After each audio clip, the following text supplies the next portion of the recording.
নরসিংদীর পলাশে বৈষম্য বিরোধী ছাত্র জনতার আন্দোলনে নিহত শহীদদের স্মরণে দোয়া ও গণসমাবেশ অনুষ্ঠিত। পলাশ উপজেলার জিনারদি ইউনিয়নের ৫ নং ওয়ার্ড জামায়াতে ইসলামীর আয়োজনে বৈষম্য বিরোধী ছাত্র জনতার আন্দোলনে নিহত শহীদদের স্মরণে দোয়া ও আহতদের সুস্থতা কামনায় গণসমাবেশ অনুষ্ঠিত হয়েছে। ২২ নভেম্বর শুক্রবার বিকেলে চরণগর্দি জিআরসি ফুটবল খেলার মাঠে এই দোয়া ও গণসমাবেশ অনুষ্ঠিত হয়। ফয়সাল আহমেদের সঞ্চালনায় জিনারদি ইউনিয়ন জামায়াতে ইসলামীর আমির আনোয়ার হোসেন গাজীর সভাপতিত্বে প্রধান অতিথি হিসেবে উপস্থিত ছিলেন বাংলাদেশ জামায়াতে ইসলামীর কেন্দ্রীয় মজলিসে শুরা সদস্য ও নরসিংদী জেলা সেক্রেটারি মাওলানা আমজাদ হোসাইন।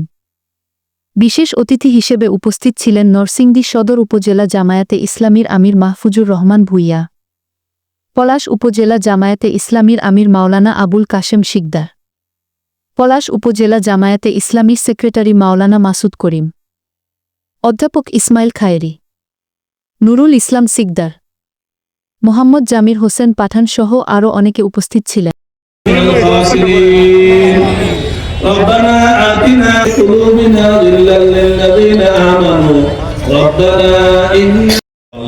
আমাদেরকে মাফ করে দাও আল্লাহ, এই পলাশের সমস্যা সমাধান।